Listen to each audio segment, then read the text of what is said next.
మహావతార్ నరసింహ భక్తి విజువల్స్ కు మేళవింపు. హుంబాలే ఫిల్మ్స్ మరియు క్లీమ్ ప్రొడక్షన్స్ కలిసి నిర్మించిన మహావతార్ నరసింహ భారతదేశపు మొదటి భారీ స్థాయి 3D యానిమేటెడ్ డివోషనల్ యాక్షన్ మూవీగా విడుదలైంది. ఇది విష్ణువు అవతారాల ఆధారంగా మైథలాజికల్ సినిమా యూనివర్స్ ప్రారంభం కావాలని లక్ష్యంగా రూపొందించబడింది. మంచి విజువల్స్ తో పాటు కథలో భక్తి మరియు స్ఫూర్తిదాయకమైన యాక్షన్ ని మిళితం చేయడమే ఈ చిత్ర లక్ష్యం. కథ: కశ్యప మునికి భార్య అయిన దితి అపశకున సమయంలో భర్త సూచనను నిర్లక్ష్యం చేస్తూ శారీరక కలయికకు ఒప్పుకుంటుంది. ఫలితంగా ఆమెకు జన్మించిన పిల్లలు హిరణ్యకశిపుడు దానవులుగా మారుతారు. హిరణ్యాక్షుడిని విష్ణువు వరాహ అవతారంగా చంపిన తరువాత హిరణ్యకశిపులో కోపం పెరిగి బ్రహ్మదేవుని చేత నశించలేని వరం పొందుతాడు. ఇదిలా ఉంటే అతని కుమారుడు ప్రముఖ భక్తుడు ప్రహ్లాదుడు విష్ణువు భక్తుడిగా మారతాడు. ఈ తండ్రి కొడుకు మధ్య విశ్వాసం మరియు అహంకారానికి మధ్య తేడా పెద్ద యుద్ధంగా మారుతుంది. దీన్ని ముగించేందుకు విష్ణువు నరసింహ అవతారంగా అవతరిస్తాడు. ఒకడు కాదు, మృగము కాదు, చట్టాల్లో ఉన్న లోపాలను అధిగమించేందుకు వచ్చిన శక్తి. పాజిటివ్ పాయింట్లు: బోల్డ్ కాన్సెప్ట్. మైథలాజీ కథను యానిమేషన్ రూపంలో చెబుతుండడమే ఓ వినూత్న ప్రయత్నం. ఫస్ట్ 40 నిమిషాలు చాలా ఫాస్ట్ ఫేస్ లో కొనసాగుతూ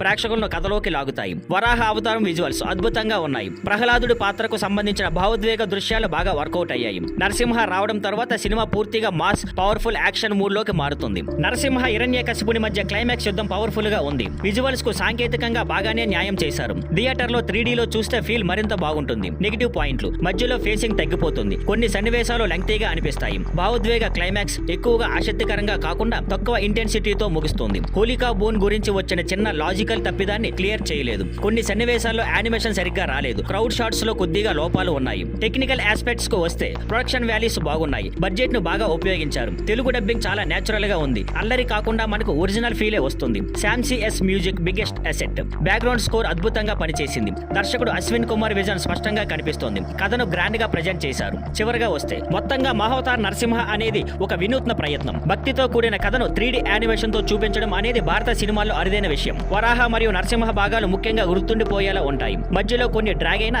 సినిమా యొక్క సిన్సియారిటీ, విజువల్స్ మరియు డివోషనల్ టోన్ బలంగా నిలుస్తాయి. భక్తులకు మైథలాజికల్ కథలు ఇష్టపడే వాళ్లకు తప్పకుండా చూసే సినిమా. 3D లో చూస్తే మరింత ఆస్వాదించవచ్చు. Thank you for watching. Please like, share and subscribe.